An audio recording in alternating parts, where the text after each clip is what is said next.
자, 오늘은 사사기 15장 후반부 말씀을 함께 살펴보도록 하겠습니다.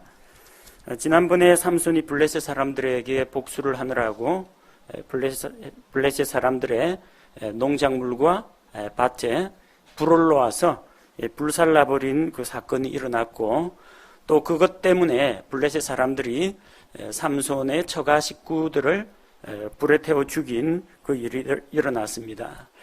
그것만으로도 삼손은 분이 풀리지 않아가지고 닥치는 대로 블레셋 사람들을 공격을 했는데, 자, 그러고 나서 삼손은 유다 지방으로 이제 몸을 피신을 했습니다.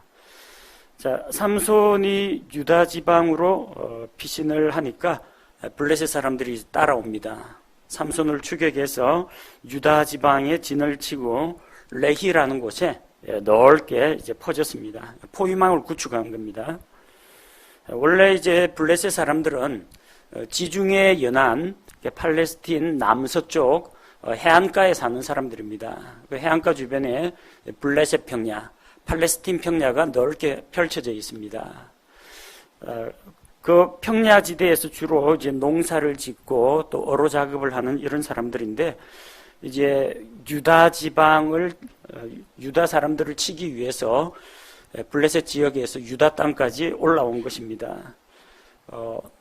이스라엘 땅을 서쪽 지중해에서 동쪽에 있는 요르단까지 위치를 살펴보면요, 해안 평야 지대는 거의 바다 가까이에 있기 때문에 해발 고도가 대단히 낮습니다. 넓은 평야가 있고요. 그다음 조금 이제 동쪽으로 가다 보면은 낮은 구릉지가 있습니다. 그 동네 야산 정도 되는 낮은 구릉지대가 있는데, 그걸 평원지대 혹은 세펠라라고 부릅니다. 그 세펠라를 조금 지나서 동쪽으로 들어가면 갑자기 아래쪽으로 골짜기, 경사가 나옵니다. 깊은 골짜기가 나오고, 그 골짜기를 내려가서 반대쪽 골짜기로 높이 올라가면은 중앙 고원지대가 나옵니다. 그 고원지대 주로 예루살렘이라든지 이런 유대인들이 사는 주요 도시들이 그쪽에 있습니다. 그 다음 그 고원지대에서 요르단강까지 내려가는 길은 거의 급경사입니다. 그리고 그 협곡을 이제 흐르는 것이 이제 요르단 강물이고, 그 다음에 요르단강 동쪽에 있는 동부 고원지대가 있습니다. 자, 평지에 있던 블레셋 사람들이 유다 산지까지 지금 쳐들어온 겁니다. 삼손 잡으러 온 겁니다. 유다를 공격하는 게 아니라. 자, 이 당시만 하더라도 블레셋 사람들이 이스라엘 사람들에게 무력으로 영향력을 행사하던 시기입니다. 블레셋하고 바로 붙어 있는 단 지파뿐만 아니라 유다 지파들까지도 블레셋 부족의 공격을 받았다는 것을 이제 알 수가 있습니다. 사사기 13장 1절 말씀을 보면은, 그리고 또 오늘 우리 사사기 15장에 나오는 11절 말씀을 보면은, 블레셋 사람들이 우리를 다스리는 줄 알지 못하느냐. 유다 지파 역시 블레셋 민족의 지배를 받았다는 것을 알 수가 있습니다. 예수님 당시 시대하고 좀 비슷하죠. 예수님께서 이 세상에 오셨을 때에도 이스라엘 백성은 이방 민족의 지배를 받았습니다. 로마 제국의 지배를 받았습니다. 오늘 사사기 15장 후반부에는 예수님과 삼손의 유사점, 비슷한 점이 많이 발견됩니다. 성경에서 그걸 이제 가리켜서 예표라고 합니다. 구약시대에 있었던 어떤 제도, 사건, 인물들이 앞으로 오실 예수 그리스도의 사역을 미리 나타내는 것을 예표라고 합니다. 공통점을 찾아보면 사사시대 삼손 당시 이스라엘 백성은 블레셋의 지배를 받았고, 예수님 당시에 이스라엘 민족은 로마의 지배를 받았습니다. 유다 사람들은 블레셋 사람들이 왜 갑자기 자기들을 치는지 물어보았습니다. 평소 같으면 블레셋의 지배를 받으면서 그들에게 이제 조공을 납부하고 그걸로 더 이상 다른 피해는 입지를 않았는데, 블레셋 군대가 몰려와서 유다 지방에 진을 치니까 유다 사람들이 블레셋 사람들에게 어찌하여 너희가 우리를 공격하느냐 물어봅니다.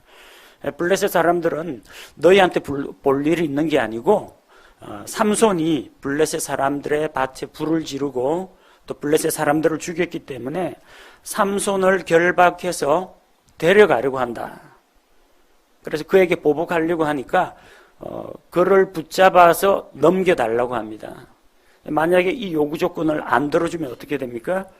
블레셋 이 민족이 유다 지파를 공격하게 됩니다. 자, 그래서 유다 사람들이 삼손이 피신해 있는 그 에담 반석으로 올라갑니다. 본문 말씀에 보니까 유다 사람 3,000명이 에담 반석 꼭대기로 갔다라고 했는데 이 반석이라는 게 우리가 생각하는 조그마한 이거 그다음 바위돌 정도가 아닙니다. 거대한 안반지대를 이야기합니다. 그러니까 3,000명 가까이 되는 사람이 산 꼭대기 올라갔는데도 수용할 장소가 있다는 겁니다. 자, 유다 사람들은 삼손을 책망을 합니다. 그냥 블레셋의 지배를 받으면서 얌전히 숨죽이고 있으면은 별 마찰이 일어나지 않을 텐데 어찌하여 너가 블레셋 사람들을 도발하고 문제를 일으켰느냐 하는 겁니다.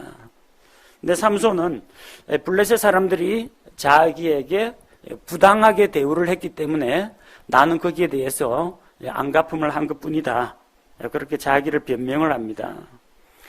하지만 유다 사람들은 블레셋의 지배를 받았기 때문에 어쩔 수 없이 이스라엘 자기 민족이 살기 위해서 삼손을 잡아다가 이방 민족에게 이방인의 손에 넘겨주려고 합니다. 신약 시대에도 똑같은 일이 일어나죠.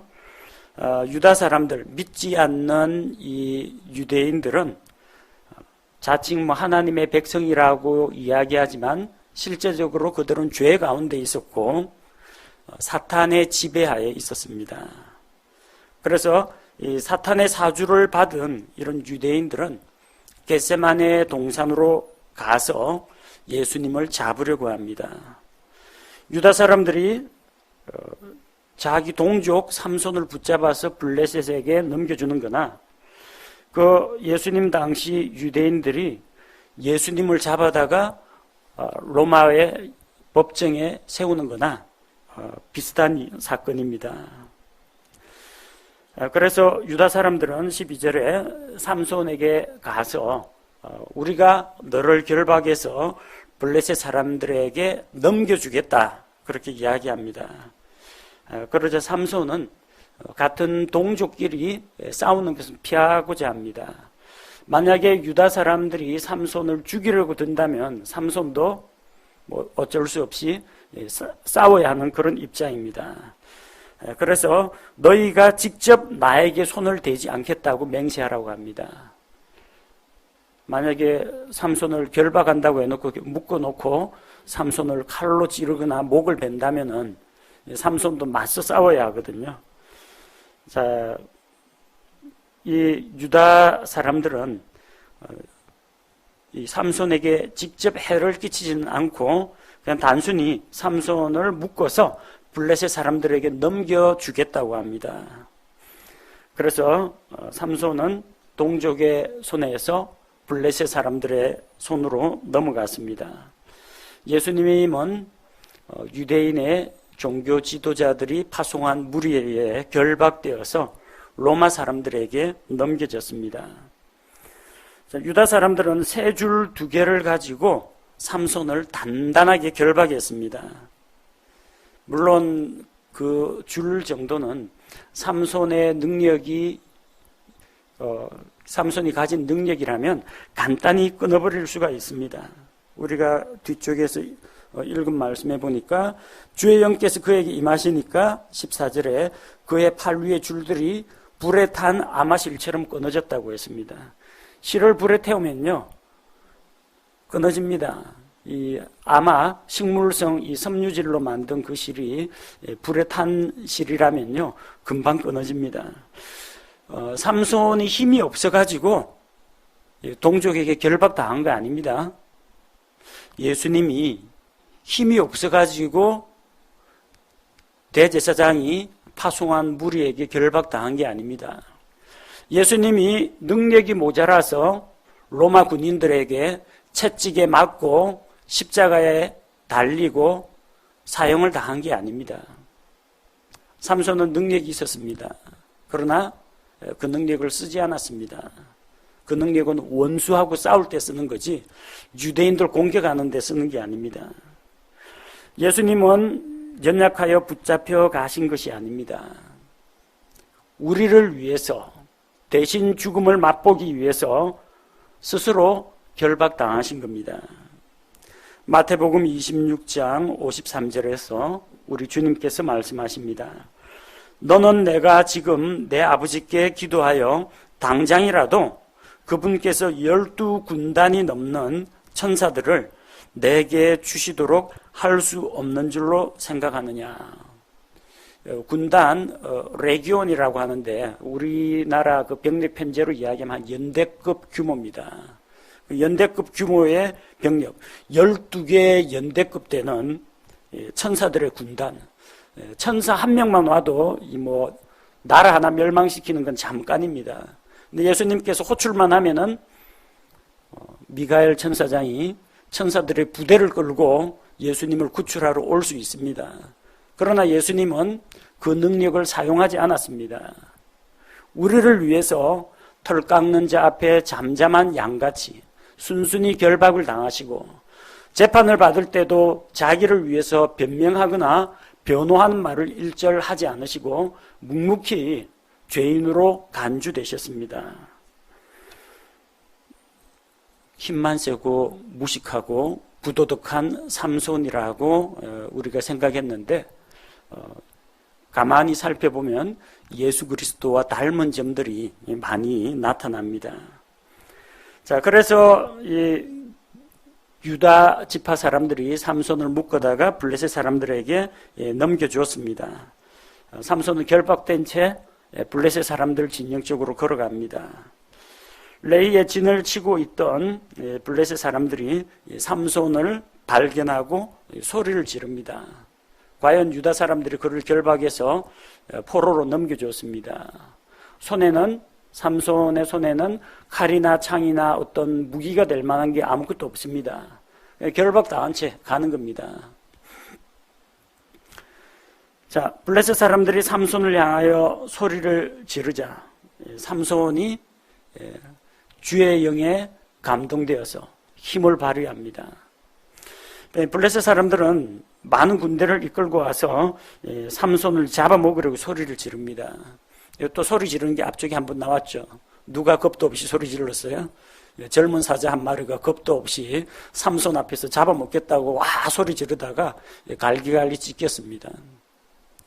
블레셋 사람들 소리 질러봤자 주의 영께서 권능으로 삼손에게 임하면 이 블레셋 군대에 찢어 죽이는 거 문제 아닙니다. 주의 영께서 임하시자 삼손은 강해졌습니다. 삼손의 손과 이 몸을 결박하고 있던 그 줄들이 불에 탄 아마실처럼 힘없이 끊어졌습니다.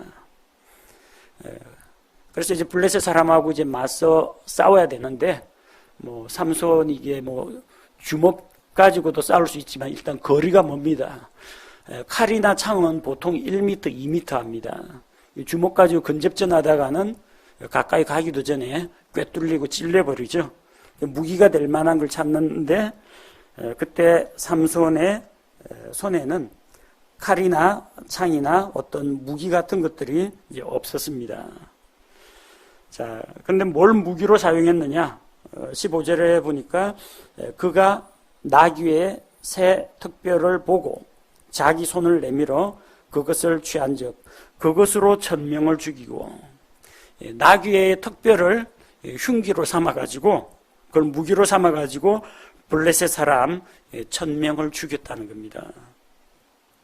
대단한 전과죠.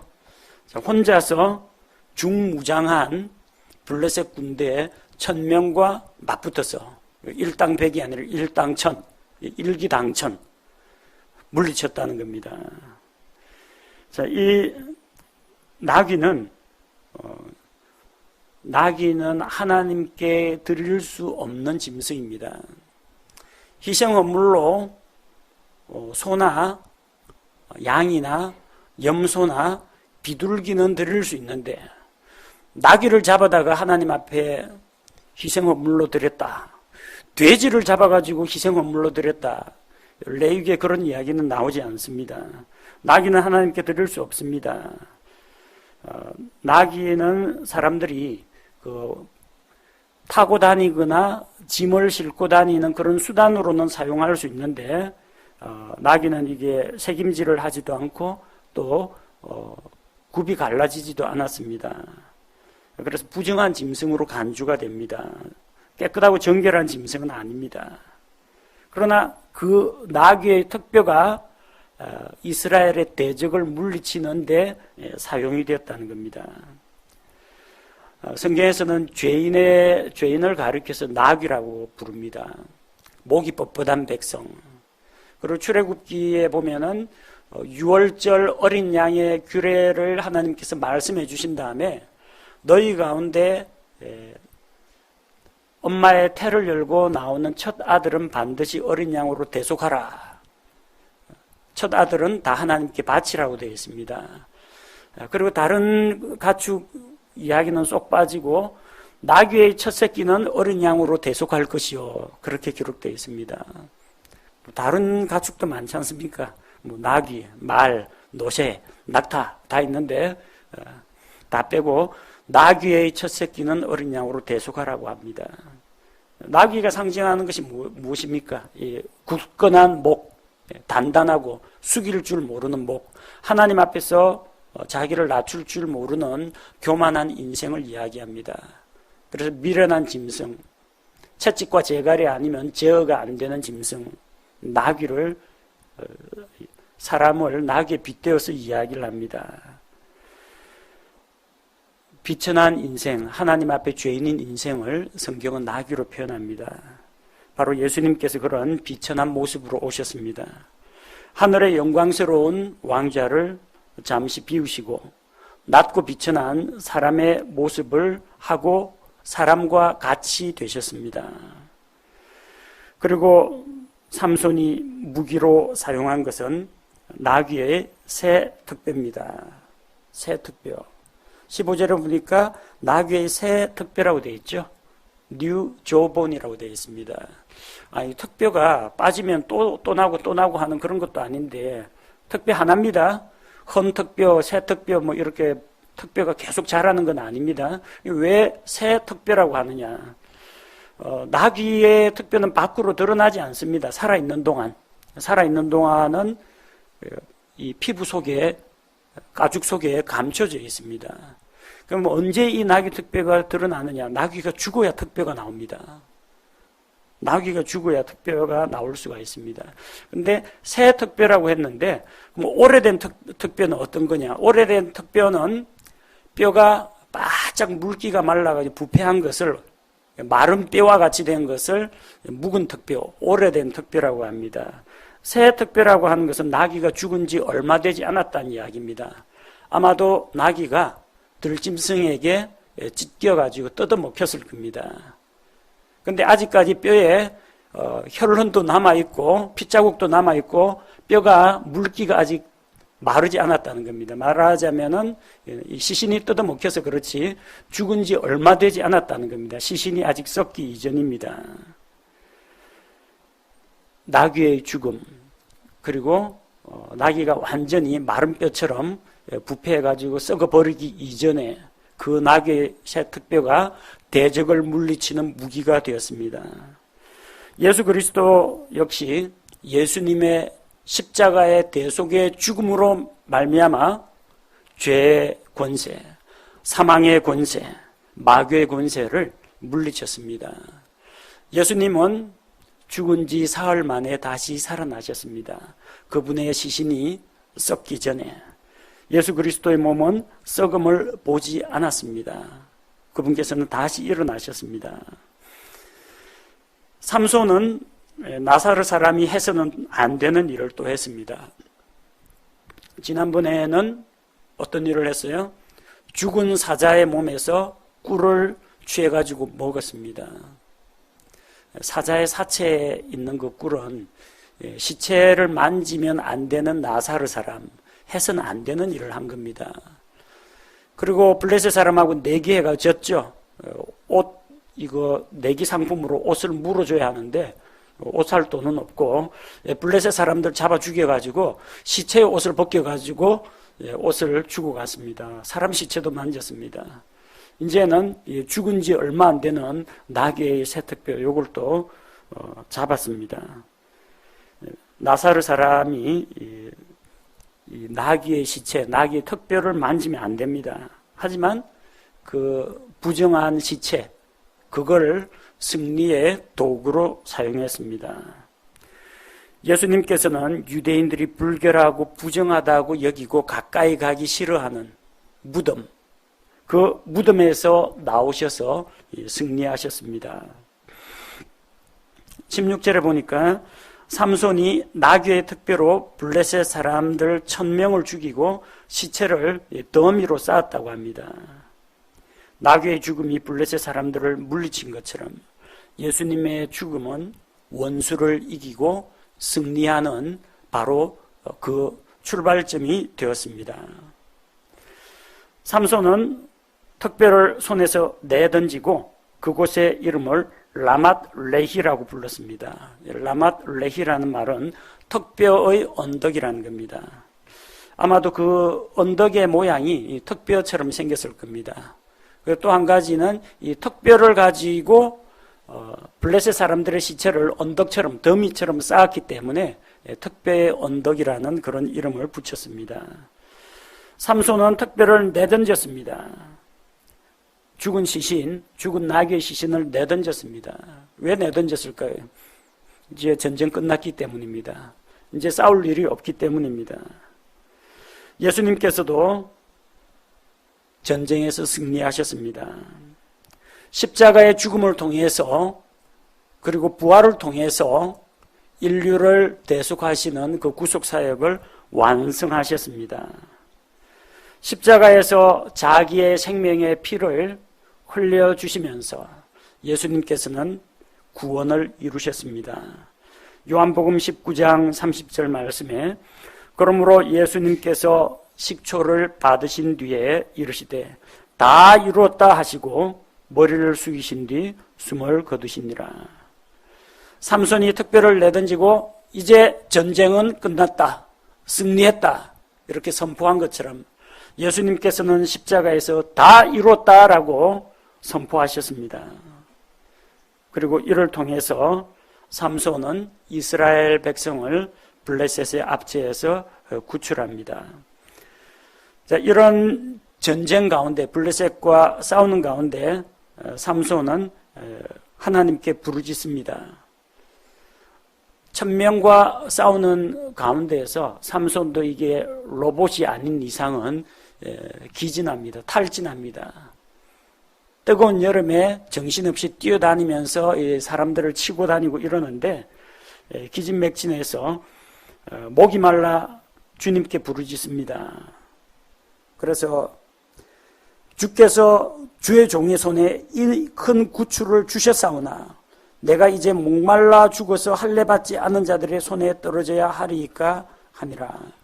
이거는 전쟁이 한참 싸움이 치열하게 있을 때에 그가 부르짖었던 모양입니다. 블레셋 사람들 다 죽었으면은 할례 받지 않은 자들의 손에 떨어질 염려가 없겠죠. 삼손은 목말라 외쳤습니다. 예수님께서도 십자가에서 온몸에 물과 피를 쏟으시고 못자국을 통해서 창자국을 통해서 온몸에 수분이 빠져나갑니다. 이런 심각한 영적 전쟁 가운데 예수님께서도 목말라서 부르짖으셨습니다. 내가 목마르다. 예수님께서 이제 모든 일이 이루어진 줄 아시고 내가 목마르다 말씀하셨습니다. 삼손과 비슷한 점이 많이 나오죠. 자, 그렇게 삼손이 부르짖을 때 하나님께서 턱에 우묵한 것을 쪼개 물이 솟아나게 하셨습니다. 이 턱이라는 것은 삼손이 들고 있던 나귀의 턱뼈, 그 턱뼈를 말하는 게 아닙니다. 라맛 레히, 턱뼈의 언덕을 이야기합니다. 이 턱은 이 사람의 턱이나 짐승의 턱을 말하는 게 아니라 턱처럼 이렇게 돌출되어 나왔죠. 목에서 입술까지 돌출되어 나온 부분이 턱이죠. 나귀 턱은 이거보다 좀 길게 튀어나왔습니다. 그 라맛 레히라고 하는 지형 가운데에서 이 턱뼈처럼 생긴 그런 부분이 있다는 겁니다. 하나님께서 그 턱뼈의 언덕, 그 라맛 레히에서 어떤 우묵한 장소를 쪼개니까 거기서 물이 솟아나왔습니다. 반석에서 물이 솟아난 이야기는 우리가 민수기에서 읽을 수가 있는데, 신약 성경 고린도전서 10장 4절에서는 저희를 따라다니던 저희와 함께하던 그 반석으로부터 마셨음에, 그 반석은 예수 그리스도라고 합니다. 물이 솟아난 그 반석은 예수 그리스도를 나타냅니다. 삼손은 그 솟아난 물을 마시고 정신이 돌아와 회복되었습니다. 예수님께서는 십자가에 달려 죽으실 때 아버지여 내 영을 아버지의 손에 부탁하나이다. 그래서 예수님 몸에서 영이 떠나갔습니다. 영이 떠나간다는 거, 영혼, 몸이 분리되는 것은 육체의 죽음을 이야기합니다. 삼손은 그 물을 마시고 정신이 돌아와요. 정신도 스피릿입니다. 정신이 돌아와. 근데 삼손은 죽었던 게 아니기 때문에 영이 나갔다 영이 다시 돌아온 건 아닙니다. 정신이 돌아와서 회복되었습니다. 턱뼈의 언덕은 죽음의 장소입니다. 나귀의 시체가 있는 곳입니다.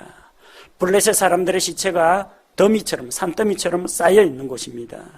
바로 그 죽음의 장소에서 예수 그리스도께서는 죽음의 장소인 무덤에 갇혀 계셨지만 아버지여 내 영을 아버지 손에 부탁하나이다 했는데 그 영이 다시 돌아와서 영과 혼과 몸이 다시 하나가 되어서 무덤 문을 열고 나오셨습니다. 삼손은 정신이 돌아왔지만 예수님은 영과 혼이 돌아와가지고 다시 회복되었습니다. 삼손은 기운이 회복되었지만 예수님께서는 부활하셨습니다. 그래야 삼손이 그곳의 이름을 엔학고레, 부르짖은 자의 셈이라고 불렀습니다. 내가 하나님께 부르짖었더니 하나님께서 여기에서 나에게 물을 내어주셨다는 겁니다. 요한복음 4장 10절에 예수님께서 사마리아 여자에게 말씀하십니다. 너에게 물을 구하는 자가 누구인 줄 알았더라면 너는 그에게 생수를 구하였을 것이요 그가 내게 영원히 목마르지 않게 하는 생명수의 샘물을 주었을 것이라고 합니다. 그리고 주님께서 누구든지 목마르거든 내게로 와서 마시라고 선포하셨습니다. 주님은 생명수의 샘이 되십니다. 부르짖는 자에게, 영적으로 갈급한 자에게, 목마른 자에게 생명수의 샘물을 주시고 다시는 목마르지 않게 하시는 분이십니다. 삼손의 이런 사역들은 예수 그리스도의 사역을 나타내 보여주는 예표라고 할 수가 있습니다. 20절 말씀을 보니까 블레셋 사람들의 시대에 삼손이 20년 동안 이스라엘을 재판했다고 합니다. 이제 외적의 침입은 물리쳤고 그는 내치, 시민 행정관이 되어서 이스라엘 백성을 재판하는 일을 담당했습니다. 우리가 이 성경을 통해서 삼손에 대한 이야기를 읽으면은 좀 일방적으로 좀 삼손의 겉모습을 보고 많이 좀 실망을 합니다. 삼손하면 떠오르는 게 그 머리 나쁘고 무식하고 힘만 센 어떤 천하장사, 보통 그런 정도로 알고 있습니다. 또 삼손하면은 이게 하나님의 백성의 지도자라고 하면서 좀 도덕적으로 좀 건전하지 못하고 하나님의 율법도 잘 지키지 않는 그런 사람으로 생각하기가 쉽습니다. 또 실제 또 그런 삶의 모습을 보여줬습니다. 보통 크리스마스 전후로 해서 이 성탄절 연휴가 되면요, 텔레비전 방송에서 꼭 다윗과 바세바 이야기 아니면 삼손 이야기를 영화로 방영을 하곤 합니다. 그러다 보니까 우리 자신도 모르게 헐리우드 영화에 나오는 그 삼손, 여자에 넘어가서 타락한 어떤 지도자, 이런 이미지를 떠올리기가 쉽습니다. 사실 그는 결혼에 실패한 사람입니다. 여자를 구할 때 눈에 보기 좋은 대로 자기를 즐겁게 해줄 여자를 구했습니다. 그리고 그 여자마저 끝까지 좀 챙기지 못하고 자기 아내가 비밀을 누설했다고 토라져가지고 빡쳐가지고 집으로 돌아가 버립니다. 뒤늦게 후회하고 아내를 찾으러 갔는데 아내는 딴 남자한테 주어졌습니다. 참 안타까운 일이죠. 블레셋하고 전쟁을 하는데도 참 무식한 방법을 사용합니다. 어떻게 여우 300마리를 붙잡아가지고 화공법으로 블레셋 사람들의 논밭을 태워버릴 그런 생각을 다 했을지. 또 블레셋 사람과 만나면 일단 무력 대결입니다. 저 입다처럼 사신을 보내가지고 뭐 외교 설득을 하는 거 그런 거 없습니다. 일단 주먹이 나갑니다. 성 안에 있다고 성 안에 포위하고 있으면 성 문짝 떼갖고 짊어지고 가버립니다. 진짜 힘은 좋은 사람입니다. 근데 하나님의 율법의 말씀, 나사르 사람의 서약은 지키지 않고 시체를 만지고 방탕한 생활을 하고 부정한 경건하지 못한 그런 결혼을 추구하고 좀 여러 가지 면에서 좀 실망이 많이 되는 인물입니다. 물론 그래도 하나님께서는 그런 사람조차도 하나님의 도구로 사용하신다는 것이 우리에게 위안이 됩니다. 하지만 그런 반면에 삼손의 삶 가운데에는 예수 그리스도의 예표가 되는 그런 사건들이 많이 드러나 있습니다. 삼손이 미래 예수님을 보여주기 위해서 일부러 이런 행동을 했다는 뜻이 아닙니다. 삼손은 그냥 자기 스스로의 의지를 가지고 행했을 뿐입니다. 그러나 지금까지 우리가 읽은 그 삼손의 출생부터 시작해서 하는 일들을 보면 뭔가 예수 그리스도와 관련된 메시지들이 많이 있습니다. 나기 전에 천사가 나타나서 아이의 출생에 대해서 예고를 하고 또 아이가 하나님에게 사랑을 받으면서 성장하고 성령의 감동을 입기 시작하고 이런 이야기나 오늘 우리 사사기 15장에서 본 나귀의 특별 이야기에서 본 것처럼 예수님께서 나귀처럼 비천한 몸으로 오실 것과 나귀의 죽음으로 곧 예수 그리스도의 죽음으로 대적을 물리치는 승리를 이루실 것과 삼손이 동족의 손에 의해서 이방인에게 넘겨지는 것처럼 예수님께서 동족에게 배반당해서 로마 사람들에게 넘겨지는 이야기라든지 죽음의 언덕에서 이스라엘의 대적을 물리치고 승리한 사건이나 죽음의 무덤을 열고 사망 권세 이기시고 부활로 승리하신 예수님의 이야기나 여러 가지 면에서 삼손은 예수 그리스도의 사역을 예표하는 그런 인물이라고 볼 수가 있습니다. 그래서 우리가 삼손을 볼 때 그의 도덕적으로 부족한 측면이나 그의 좀 무개념 이런 것만 보고 실망할 것이 아니라 왜 이런 삼손을 하나님께서 사용하셨을까? 삼손이 행한 이런 일들이 장차 미래에 있을 신약시대의 어떤 사건과 관련이 있는지 한 번쯤 생각하고 오실 예수 그리스도에 대한 모형으로서의 삼손에 대해서도 한번 생각해 보시기 바랍니다.